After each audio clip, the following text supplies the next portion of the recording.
Hello viewers, இன்னைக்கு நம்ம பார்க்க போறது கைஜூ நம்பர் 8 சீசன் 1 எபிசோட் 9.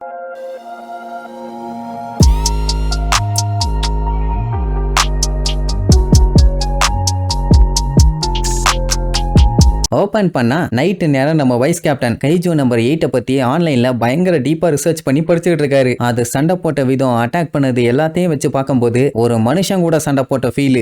நயன் பாத்தீங்கன்னா மனுஷன் மாதிரியே இருக்குது, மனுஷன் மாதிரியே பேசுது, சடனா வருது, அட்டாக் பண்ணுது, போய்கிட்டே இருக்குது. இதெல்லாம் எங்க இருந்து வருதுங்க, எங்க போகுதுங்கன்னு பயங்கரமா யோசிப்பான். அதே நேரம் நம்ம கஃப்கா ரூமுக்கு போய் தூங்காம மாடியில நின்று சீரியஸா யோசிச்சுட்டு இருக்கான். என்னன்னா இவன் லெவல் என்னன்னு அவருக்கு நல்லாவே தெரியும். சொல்ல போனா இருக்கிற ஆபீசர்ஸ்லயே இவன் தான் வீக்கான ஆளு. பட் இருந்தாலும் வைஸ் கேப்டன் இவன் மேலேயே எக்ஸ்பெக்டேஷன் வச்சிருக்காரு. சோ அதை காப்பாத்தணும்ல, அந்த நம்பிக்கையை வீணடிக்க கூடாதுன்னு சொல்லிட்டு தூங்குறதுக்கு கிளம்புவான். பயலுக்கு செம டயர்டு. அந்த டைம் பாத்தீங்கன்னா மேல ஏகப்பட்ட நட்சத்திரம் ஒன்னா இருக்க மாதிரி இருக்கும். அண்ட் அது மட்டும் இல்லாம அது பெருசாகிட்டே வருமா. அப்புறம் தான் தெரியுது அது நட்சத்திரம் இல்ல, வானத்துல இருந்து ஏதோ ஒண்ணு எரிஞ்சுக்கிட்டே வந்து பொத்து பொத்து பொத்து பொத்துன்னு பூமியில வந்து விழுது. அப்படியே மொத்த சிட்டியுமே கண்ணா பின்னான்னு அதிரும். வைஸ் கேப்டன் ஜர்க்காயி என்னாச்சு ஏதாச்சுன்னு சொல்லி ஆபரேஷன் ரூமுக்கு கான்டாக்ட் பண்ணா கைஜூஸ் தான் இப்படி வந்து லேண்ட் ஆயிட்டு இருக்குதுங்க. அதுவும் இவங்க பேஸுக்குள்ளேயே. அது ஏதோ பிளான் பண்ணி இவங்களை அட்டாக் பண்ற மாதிரி தெரியுது. டேஞ்சர் லெவல் பாத்தீங்கன்னா 6.1ல இருந்து 6.5 தாண்டி போயிட்டு இருக்குது. வந்திருக்க எல்லாமே பாத்தீங்கன்னா ஹாஞ்சு கிளாஸ். யோஜுவா இருந்தா பரவாயில்ல, அசால்ட்டா காலி பண்ணிடலாம். ஹாஞ்சுவே இவ்வளவு வந்துச்சுன்னா அப்ப அதுங்க யோஜுவை எவ்வளவு கிரியேட் பண்ணும். அதான் போன எபிசோடோட எண்டிங்ல டிராகன் மாதிரி பறந்து வந்துச்சு. அதான் அதுல ஒண்ணு வாயில இருந்து பயங்கரமா நெருப்பு பவர் எடுத்து அட்டாக் பண்ணும். அந்த இடமே கண்ணா பின்னான்னு செதறும். உடனே வைஸ் கேப்டன் சூட் எல்லாம் எடுத்து போட்டுக்கிட்டு சண்டைக்கு ரெடி ஆயிருவான். இப்ப பஞ்சாயத்து என்னன்னா மினா இங்க இல்ல,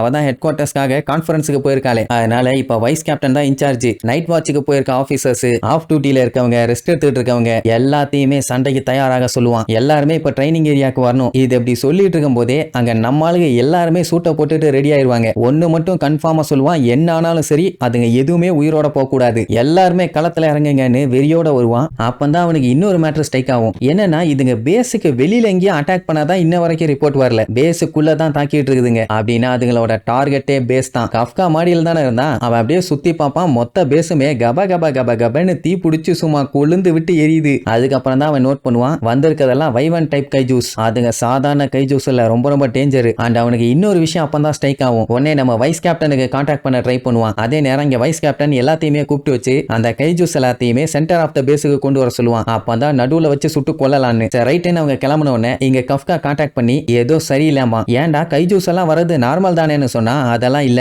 ஒவ்வொரு வருஷமும் இந்த வைவன் வகை கைஜூக்கெல்லாம் மேக்சிமம் 12 தான் வரும். அண்ட் அது எல்லாமே தனியா தான் இருக்கும். ஆனா இந்த டைம் அது எல்லாமே கூட்டமா வந்திருக்குது. அதுலயே வைஸ் கேப்டனுக்கும் தெரிஞ்சு போச்சு இந்த கைஜூஸ் எல்லாத்தையுமே ஒன்னா சேர்க்கிற அளவுக்கு எவனோ ஒருத்தன் ஸ்ட்ராங்கா இருக்கான்னு. கண்டிப்பா அவன் லீடரா தான் இருப்பான்னு சொல்லிட்டு இருக்கும் போதே அங்க புழுதியை கிளப்பிக்கிட்டு நடுவுல டேரரா வருவான். வந்தவன் வைஸ் கேப்டனை பார்த்துட்டு டார்கெட்டை பார்த்துட்டான்பா. அது மட்டும் இல்லாம பேஸ்ல இருக்க மனுஷங்களே நீ தான் ஸ்ட்ராங் ஆனவனான்னு கேட்டவொடனே எல்லாருமே ஷாக் ஆயிருவாங்க. ஏன்னா அடுத்தடுத்து வர்ற கைஜு எல்லாமே பேசிட்டு இருக்குது. அவன் ஆமாடா நான் தான்டா இந்த பேஸோட கேப்டன் ஒன்னு, அப்படின்னா நான் உன்னதான் இறையாக்கிக்க போறேன்னு சொல்லுவோம். அந்த டைம் அதோட டேஞ்சர் லெவலை செக் பண்ணி பார்த்துட்டு ஆடி போயிருவாங்க. எவ்வளவுனா 8.3. இது ஒரு டை கைஜு, அதாவது நம்ம பையில விட 0.3 அளவுக்கு அதிகமா இருக்குது. உடனே வைஸ் கேப்டன் பிளாட்டூன் லீடர் இருக்கான்ல இக்கருகா, அவனை கான்டாக்ட் பண்ணி கண்டிப்பா இதுக்கப்புறம் ஏகப்பட்ட யோஜூஸ் வரும், அது எல்லாத்தையுமே கொல்ற பொறுப்பு உன்னோடது. அண்ட் அது மட்டும் இல்லாம அது எல்லாத்தையுமே பேஸ்குள்ளேயே அடக்கி வச்சு சிவிலியன்ஸுக்கு எதுவும் ஆகாம போட்டு தள்ளுமாமா. இங்க இருக்க ஹாஞ்சூஸ் எல்லாத்தையுமே நான் பாத்துக்கிறேன்ட்டு இவன் பாட்டு இங்க பேசிட்டு இருப்பான். அதெல்லாம் வந்த வில்லப்பையன் என்ன கேட்டுட்டா இருப்பான். ஜஸ்ட் விரல வச்சு சுண்ட மட்டும் தான் செய்வான். நல்ல வேளை அதுல எஸ்கேப் ஆயிட்டான். அந்த போர்ஸுக்கே பின்னாடி இருந்த பில்டிங் எல்லாம் செதஞ்சிரும். அதுல எஸ்கேப் ஆயிட்டான்னு தெரிஞ்ச உடனே டப்புன்னு வைஸ் கேப்டனுக்கு பின்னாடி வந்து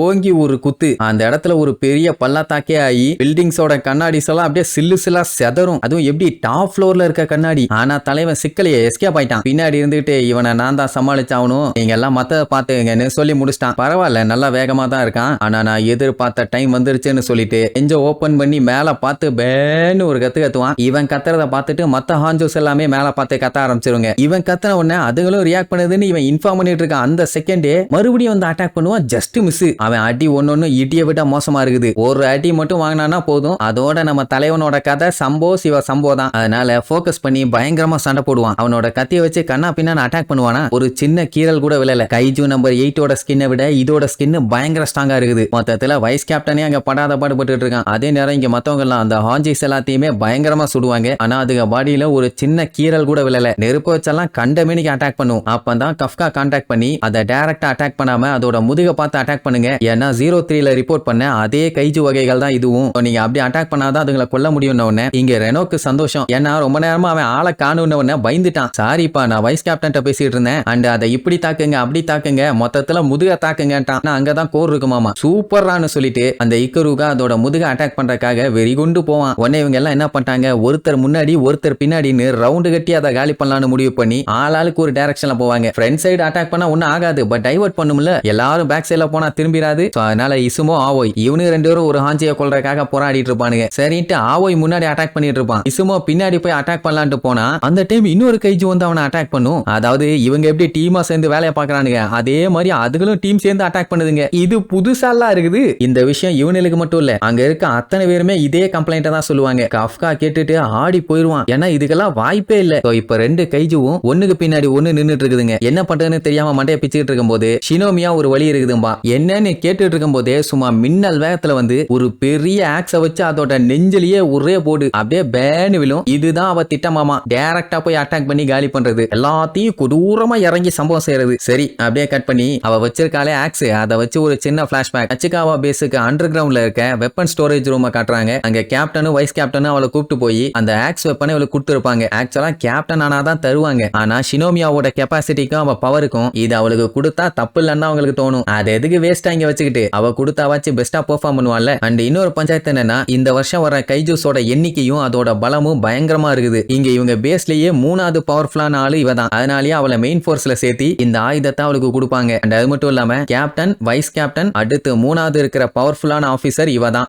எந்த கைஜியும் விடாத பொழந்துகட்டுன்னு சொல்லி கொடுத்துருப்பாங்க. அதான் வந்த உடனே பொழந்துட்டான். ஆக்சுவலா இது புரோட்டோடைப் தான், இருந்தாலுமே ரொம்ப நல்லா தான் இருக்குது. அவளுக்கு என்ன ஒண்ணு புரியலன்னா அதோட லுக்கு, இவளோட பிரஸ்டீஜுக்கு அது செட் ஆகலையா. சரி, வந்தா சீன காமிச்சா எல்லாம் பண்ணிட்டா, அடுத்து அட்டாக் பண்ணி எல்லாத்தையும் காலி பண்ண வேண்டியதானே. அதை விட்டுட்டு அது கிட்ட போய் தேவையில்லாம வெட்டித்தனமா டயலாக் பேசுவா. அது நெருப்ப வச்சு அட்டாக் பண்ண போகும். ரைட்டு, இதுக்கு மேல வேலைக்கு ஆகாதுன்னு அட்டாக் பண்ண போவாளா. அப்பதான் இந்த வெப்பன் எப்படி உருவாச்சுன்னு சொல்லுவாங்க. 2 வருஷத்துக்கு முன்னாடி ஷினோஹாவா ஒரு ஹாஞ்சியா கொன்னாங்க. அந்த ஒரு கைஜுவை யூஸ் பண்ணி தான் இந்த வெப்பனையே ரெடி பண்ணியிருக்காங்க. அதுல இருக்க ட்ரிகரை மட்டும் புல் பண்ணானா அதுல ஒரு ஷாக் வேவ்ஸ் ரிலீஸ் ஆகும். சோ அதை வச்சு அடிக்கும் போது கண்டிப்பா கைஜுவால எதுவுமே பண்ண முடியாது. இப்ப அந்த அட்டாக்க தான் ஒரு பல்ட்டியை போட்டு அந்த டிராகனோட முதுகிலேயே இறங்குவா. அதுவும் இதோட பேரு squadron style axe technique number 1 falling தண்டராமா. அப்படியே அதை போட்ட போடல ரத்தம் அப்படியே பீச்சுக்கிட்டு அடிக்குமா. திடீர்னு இன்னொரு கைஜு வந்து அட்டாக் பண்ண வரும். நல்ல வேலை எஸ் ஆயிட்டா. சரி, அது வந்தா மட்டும் என்ன, அதையும் காலி பண்ணிடுறேன்னு அந்த ஆக்ஸை வச்சு ஒரே போட்டு 2வது கைஜுவும் காலி. நம்ம பயலுகெல்லாம் பார்த்துட்டு பாராட்டி தள்ளுவானுங்க. ச்சே, வேற லெவல்ல மாஸ் காட்டுறியமான்னு. நம்ம பயலுகளுக்கெல்லாம் பார்க்கும்போது கைஜுவை கொல்றதுக்காகவே தெரியல, இவளுக்காண்டியே ஸ்பெஷலா அந்த வெப்பன் ரெடி பண்ண மாதிரி தெரியுதாமா. அப்ப இன்னொரு கைஜு இவளை அட்டாக் பண்றதுக்காக மேல இருந்து பறந்து வரும். அதை சுட்டு ஃப்ரீஸ் ஆக்கிடுவாங்க. இப்படி ஒரு அட்டாக்கை யாரு பண்ணான்னு பார்த்தா ரெனோ. அது கம்ப்ளீட்டா ஃபுல்ஃபில் ஆகல. அதனால விடாம கண்டமேனிக்கு அட்டாக் பண்ணிட்டே இருப்பானா.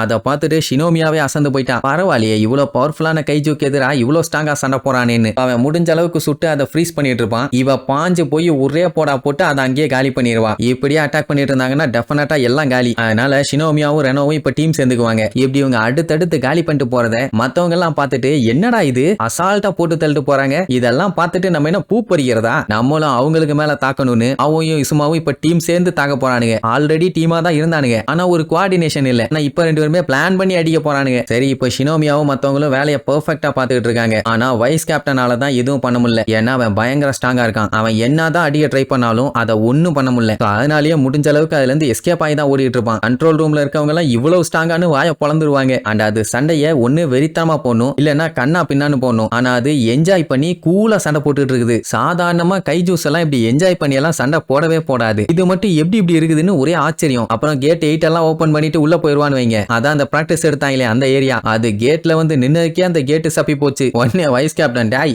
அது எவ்வளவு காஸ்ட்லியான கேட் தெரியுமாடா, உடைச்சு தொலைஞ்சிராத, ரிப்பேர் பண்றதுக்குள்ள படாத பாடு பண்ணுவானா. அது திடீர்னு சைல நின்னுட்டு இருக்கும். என்ன மேட்டர்னா இது வரைக்கும் இவனுக்கு ஈக்குவலா எந்த ஒரு கைஜுவுமே சண்டை போட்டது இல்ல. சொல்ல போனா முறையா ஒரு மனுஷன் இப்படி சண்டை போட்டுட்டு இருக்கான். அதனால இவனை சாப்பிட்டு அது இன்னும் ஸ்ட்ராங் ஆக போதாமா. அதை சொல்லிட்டு ஓங்கி ஒரு பஞ்ச் வைக்கும், அப்படியே திருச்சிருவான். ஆனா அதோட கையை பார்த்துட்டு பரவாயில்லையே நீ நல்லா ஸ்ட்ராங்கா இருக்கேன்னு சொல்லும் போது அவன் கையை மட்டும் அப்படியே தனியா துண்டா விழும். ஏன்னா அவன் அட்டாக்க தடுக்கும் போதே கையையும் சேர்த்து வெட்டியிருக்கான். அங்க கண்ட்ரோல் ரூம்ல இருக்கவ கதறுவா. ஏன்னா அடிச்ச அடியில அந்த இடமே புழுதி கிளம்புற அளவுக்கு திருச்சு போய் விழுந்திருப்பான். ஐயோ கேப்டனை கொண்டுருவான் போலியேன்னு பயம். ஆனா அவனுக்கு ஒன்னாகல. அவன் என்ன சொல்லுவான்னா, இனிமேட்டு என்னால ப்ரொசீஜர்லாம் ஃபாலோ பண்ண முடியாது. சோ இது ட்ரைனிங் கிரவுண்டு, இங்க யாருமே இல்ல. நான் எப்படி சண்டை போட்டாலும் என்னால மத்த ஆபீசர்ஸ் காயப்பட மாட்டாங்க. சோ நான் இவனை பொலந்து கட்ட போறேன்னு ரெடி ஆவான். அந்த டைம் அவன் நெத்தியில பாத்தீங்கன்னா ஒரு ஒளி ஒண்ணு தெரியும். எது தெரிஞ்சா என்ன, இத காலி பண்ணுமே. அதனால அவனோட 92% பவர் எடுத்து அட்டாக் பண்ண ரெடி ஆவான். இங்க எல்லாருமே கைஜு கூட பெஸ்டாலாம் சண்டை போடல. ஒரு சில பேர் பயந்துட்டாங்க. அப்போ ஒருத்தி அதுக்கு பயந்து போய் அங்கேயே உட்காந்துட்டா. அது என்னடான்னா நெருப்பு வச்சு அட்டாக் பண்ண போகுது. அஃப்கா பாத்துட்டான், இந்த வேகத்துல ஓடி போனாலும் அவளை காப்பாத்த முடியாது. அதனால பைய காலை மட்டும் கைஜுவா மாத்தி மின்னல் வேகத்துல ஓடி போய் காப்பாத்திடுவான். கொஞ்சம் விட்டுருந்தா அவன் அங்கேயே பொசுங்கி இருப்பான். அவ பரவாயில்லையே சூட்டை இப்ப நல்லா யூஸ் பண்றீங்களேன்னு பாராட்டுவா. அட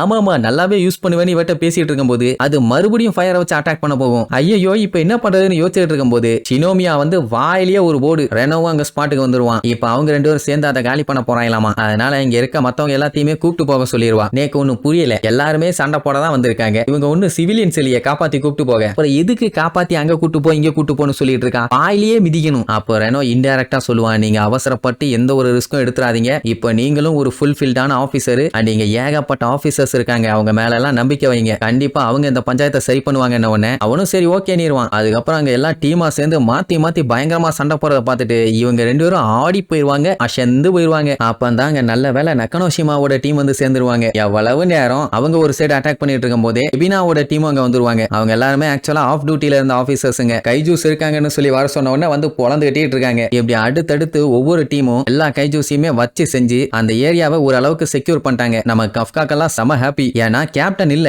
ஆனாலுமே இவங்க டீமா சேர்ந்து வேற லெவல்ல பெர்ஃபார்ம் பண்ணிட்டாங்கல்ல. ரைட் அண்ட் இவங்க ரெண்டு பேரும் அடிப்பட்டவங்க எல்லாத்துக்குமே ஹெல்ப் பண்ண கிளம்பிடுவாங்க. போறப்போ மத்தவங்க எல்லாருமே மாஸ் காட்டிட்டு இருக்காங்கன்னு அவங்கள நினைச்சு ரொம்ப சந்தோஷப்படுவான். இங்க வைஸ் கேப்டன் சண்டைய போறதை விட்டுட்டு அவனுமே வில்லத்தனமா பேசிட்டு இருக்கான். நீ அவசரப்பட்டு 3rd டிவிஷன் வந்து மோதிட்டே, நாங்க தாண்டா கண்டிப்பா ஜெயிப்போம், கொய்யால உன்னை விட மாட்டோல அப்படின்ட்டு பயங்கரமா சண்டைய ஸ்டார்ட் பண்ணுவாங்க. அந்த கைஜுக்கு ஆல்ரெடி ஒரு கை போயிருச்சுல, அடுத்தடுத்து அதோட பாடியில வெட்டா விழும். அதுவும் அவன் எப்படி வெட்டுவான்னா மேல இருக்குதே எலும்பு, அது எல்லாத்தையுமே கொஞ்சம் கொஞ்சமா வெட்டிட்டு இருப்பான். அது தெரிஞ்சு போச்சு இவனோட அட்டாக்கிங் ஸ்டைல் எப்படின்னு. அதனால உன்னை விட மாட்டேன்னு சொல்லிட்டு தாறுமாற அட்டாக் பண்ண ட்ரை பண்ணும். அவன் இப்படி ஓடுவான், அப்படி ஓடுவான், அப்படி ஓடுவான், இப்படி ஓடுவான். கடைசியில பாத்தீங்கன்னா நெஞ்சில கண்ணா பின்னாடி வெட்டு விழுந்து ரத்தம் தெரியும். பட் வைஸ் கேப்டன் மேல ஒரு சின்ன துரும்பு கூட விழல. இதுக்கு பேரு தாண்டா ஒஷினா style swat slay technique number 2 cross slasher. செஞ்சுட்டாலன்னு சொல்லிட்டு அடுத்து வைல்டு ஸ்லாஷர்னு சொல்லி 2 கையையும் வெட்டி வீசுவான். அதுக்கப்புறம் அடுத்தடுத்துன்னு பாடிய சுக்கலா வெட்டி வீசுவான். கடைசியில கழுத்தையுமே வெட்டி தொங்கிட்டு இருக்கும். சரி சோழி முடிஞ்சு நம்ம ஜெயிச்சலான்னு நினைச்சிட்டு இருக்கும் போது அது பெரிய ட்விஸ்ட் வைக்கும். என்னன்னா இவ்வளவு நேரம் கஷ்டப்பட்டு வெட்டி வீசினால அது எல்லாமே மறுபடியும் ஃப்ரெஷ்ஷா நியூவா ரீஜெனரேட் ஆயிருச்சு. அப்படின்னா இவ்வளவு நேரம் அவனோட பவர் எந்த லெவல்ல இருக்குதுன்னு சொல்லி அது மெஷர் பண்ணிட்டு இருந்திருக்கு. அப்புறம் தான் சொல்லும், நீ உன் பவருக்கு ஈக்குவலான ஒரு ஆள் கூட தான் மோதிட்டு இருக்க,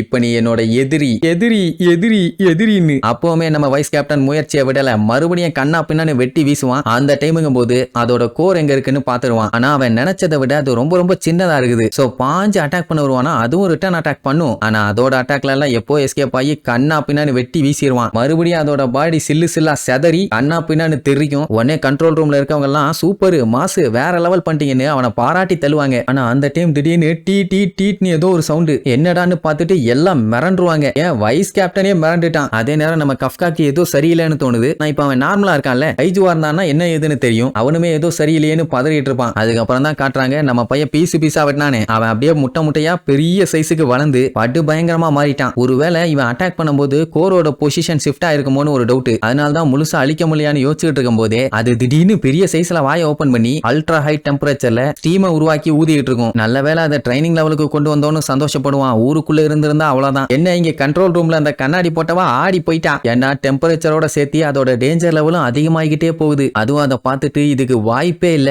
அதோட டேஞ்சர் லெவல் இப்போ 9. அப்பதான் அதை காட்டுவாங்க. வைஸ் கேப்டனை விட 2 மடங்கு அதிக ஹைட்ல தான் முன்னாடி சண்டை போட்டுட்டு இருந்துச்சு. ஆனா இப்போ பெரிய சைஸ்ல நின்னுகிட்டு பாட்டு பயங்கரமா கத்தும். எல்லாத்துக்குமே உதற ஆரம்பிச்சிருச்சு. இதுக்கப்புறம் இது கூட சண்டை போட்டு நம்மளுக்கு ஜெயிக்கிறாங்களா இல்ல படுக்க போட்டது பாடையில கட்டி அனுப்பி விட போதான்னு அடுத்தடுத்த எபிசோட்ல பார்க்கலாம். டாடா.